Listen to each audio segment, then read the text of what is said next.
Grabe, sobrang pagod ko. Last minute nag-request yung amo ko na magluto ng pansit.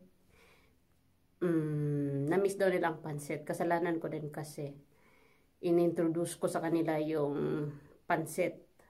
Kaya nasanay, ayan, nagpaluto last minute. Sobrang nagkapaso-paso yung kamay ko dahil syempre madalian mabilisan. Na hindi mo alam na kakain na sila tapos saka pa nag-request. Ang hirap reklamo na wala ng oras kasi ayoko silang ma-frustrate sa akin.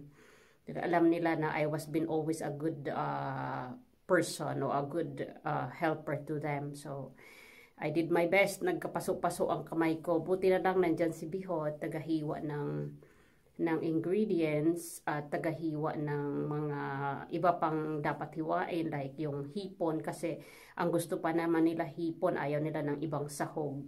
Yung hipon na binili nila is frozen pa, so I need to defrost, tapos babalatan mo pa kasi hindi pa siya nakabalat. So, it's just like, na-dismay ako kanina when my boss requested to cook pansit. Pero sabi ko, ang hirap magsabi na I have no enough time. Well, good thing talaga, I am just very thankful na Bihot is there for me to assist me kasi kung wala dito si husband, aywan ko na kung anong nangyari sa buhay ko ngayon. Baka di pa rin ako tapos. Well, anyway, it's just a good result that I did a good job. Maganda naman yung naging resulta ng pagluluto. Presentable naman siya. Kasi sometimes ang mga Spanish people, they are not particular with yung mga taste. Well, it is also important, but they are not so much particular on it. Ang importante sa Canada, yung presentation na, hindi sabog-sabog.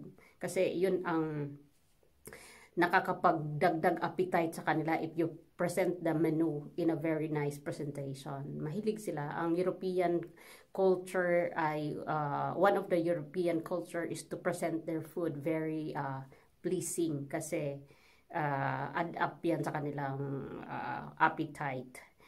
So guys, thank you very much for supporting my videos. Again, somebody asked me to stop doing it, actually, to stop doing content involving these two individuals. They asked me favor to stop, not because I am being bashed or I am being the victim for people who don't like my video, but because they told me na magsasayang ka lang ng laway, they are not going to listen to you.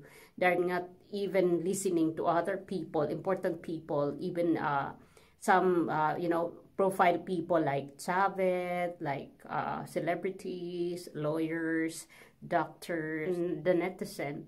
They will not listen to anyone because they are really on high. They are on the influence of money, influence of fame, and influence of worldly life. When we say worldly life, that's living without someone important to them, especially to their parents and God, because God is really important to us. More than anything else, God should be the first important in our life. Pero mukhang wala ito sila ganito. And by the way guys, I'm not only referring my reactions, my videos towards Carlos and Chloe. This is for everybody. We are just using these two person for us to wake up and for awareness to any generation who will do the same. So we are just using their personality because they are the top. They are the talk. So somehow it will always give a lesson to the next generations, not only to the athletes, but to all Filipino, to all children who are disobeying their parents, that they have to respect, and we don't have the right to disrespect our parents, even if our parents did some bad things also to us. Kasi hindi din natin alam yung kanilang pinagdadaanan. Sometimes, nakakapagsalita sila ng masakit because marami silang problemang iniisip, like sa financial, sa ating education, sa pag-raise sa atin. In this kind of world na they have competitors o meron silang competition to the social media and to the other influence. It's not easy to raise undisciplined kids. That's why what we are doing here is not for bashing, not for cursing anyone else, but this is a suggestion that we have to go back to the old generations. Old generation is respectful. Old generation is having high respect to the parents and to the elders. And we don't want to forget all this culture that we had been inherited from our great-grandparents. It's let's be the instrument for the love, for the unity, and for the respect. Kasi kung magbablog lang tayo to destroy person, we should not have to have our platform just to distract and to destroy people. But we are here for a suggestion.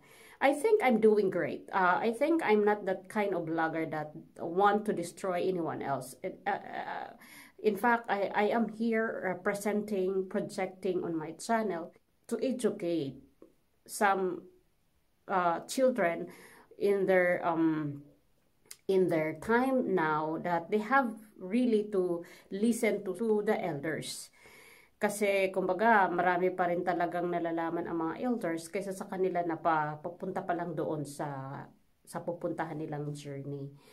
I am not saying that I am a perfect person, but I think the way I present my reactions is not really a bullying. So guys, I am still on uniform kasi meron duty pa ako ng meron akong duty na 30 minutes more to go, then break ko, then back to duty na naman ako mamaya after 2 hours. Thank you very much talaga sa mga langga na sumusuporta sa channel ko. At sa mga ayaw, again, I am calling your attention to please don't watch my videos. I am not encouraging you to watch my videos if you don't want me. Kasi may kanya-kanya tayong mga opinion. So, please respect. And I do respect also all of you. So, thank you for watching. This is Oray. Bye for now.